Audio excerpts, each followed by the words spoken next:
Hello everyone, Assalamu alaikum.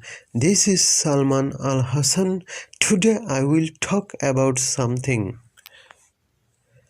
Many people wait for confidence before taking action. But the truth is, confidence comes after action. The more action you take, the more you learn to believe in yourself. The first step always comes with fear, but it is the most important one. Fear grows when you don't act, and fear shrinks when you act.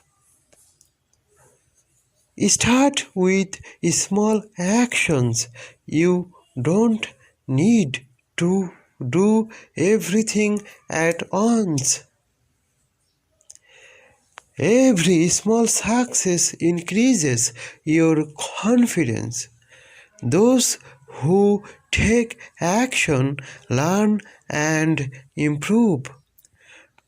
Don't fear mistakes. Mistakes mean learning. Confidence is not magic, it is the result of habit. So stop overthinking and start acting. Confidence will follow. So that's all, friends. See you next time. Allah Hafiz. Bye bye. Thank you.